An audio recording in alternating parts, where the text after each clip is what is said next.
तो शुरुआत सबसे पहले किसानों की बात है तो फिर भरत भूषण जी आप ही से करना चाहूंगा। सर, सुबह से एक बड़ा चर्चा का दौर हमने और आपने साथ साथ निभाया है, अब आखिरी मोड़ में हम पहुंच चुके हैं।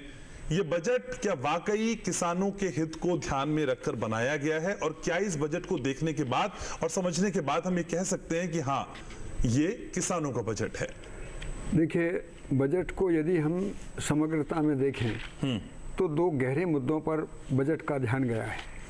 पहला मुद्दा है कि हम अनुसंधान की समीक्षा करने के लिए तैयार हुए और अनुसंधान की दिशा और दशा क्या होगी आने वाले भविष्य में, ताकि कृषि के जो सारे घटक जहाँ पर हम बहुत सारी समस्याओं को, बहुत सारी चुनौतियों को देख रहे हैं, तो उसमें एक सार्थक विकल्प के रूप में बजट का एक प्रारूप दिखता है। दूसरी बात ये कि शोध के रूप में भी एक जिम्मेदारी के साथ हम मौसम में जिस प्रकार के परिवर्तन हो रहे हैं उस दिशा में हमारे वैज्ञानिक किस प्रकार से व्यवहारिक स्तर पर किसानों के साथ जुट होंगे, इस बजट में इस बात का भी प्रावधान है। इसके साथ साथ मैं देख रहा हूँ कि युवाओं को लेकर, क्लाइमेट चेंज को लेकर, रोजगार को लेकर और कृषि में किसानों की आमदनी बढ़ाए जाने के लिए प्रसंस्करण को जो एक केंद्रित किया गया है और जिससे फार्मर प्रोड्यूसर कंपनियों को आगे बढ़ने का मौका मिलेगा, इसकी भी एक समग्रता बजट में देखने को मिली है। तो कुल मिलाकर यदि हम बातों को बहुत अच्छे ढंग से देखने की कोशिश करें जी, तो कहीं ना कहीं बजट का ये संकेत है कि आने वाले भविष्य में कृषि की दिशा और दशा को हम आत्मनिर्भरता की तरफ कैसे लेकर जाएंगे। और हो सकता है अभी कुछ चीज़ें हैं छुटी हुई हैं, उसमें उनको भी जोड़ने के प्रयास होंगे, लेकिन कम से कम देर आए दुरुस्त आए, एक चाल तो हमने बदली है, एक सोच तो हमने बदली है, इस दिशा में आगे बढ़ने का प्रयास हुआ है। लेकिन भरत जी, अनुसंधान की समीक्षा की जब आप बात करते हैं तो इस समीक्षा में उन प्राइवेट प्लेयर्स को भी शामिल कर दिया गया है जो समीक्षा में एक बड़ी भूमिका निभाएंगे।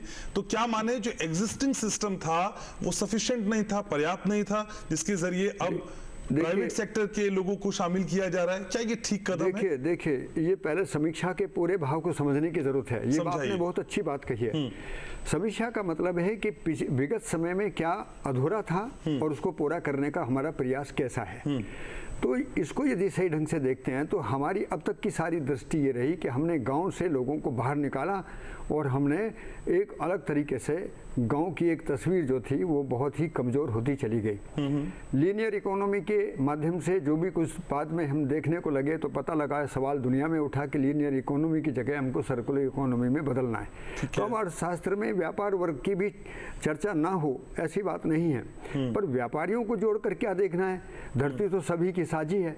यदि हम केवल व्यापार की दृष्टि से अनुसंधान करेंगे तो कहीं ना कहीं आगे ब्लैक होल है। हमको प्रकृति की व्यवस्था और उत्पादक का सम्मान भी बनाए रखना है, क्योंकि यदि उत्पादक का सम्मान नहीं बना, उसको वाजिब दाम नहीं मिला, तो हमारा कोई भी बजट, हमारी कोई भी नीति बहुत सही तरीके से फलीभूत नहीं होती है। तो ऐसे में मेरा ये निवेदन है कि अनुसंधान में समीक्षा का मतलब ये नहीं कि हम लोग कहीं उसमें और व्यापार की गति तकनीक और विज्ञान के माध्यम से बढ़ा दें। हमारा मतलब ये है कि हम उसमें समझने का स्तर क्या है, सीखने का स्तर क्या है, करने का स्तर क्या है, उसमें एक खुली चर्चा पूरे देश के साथ करें और उसको एक सही आयाम दें।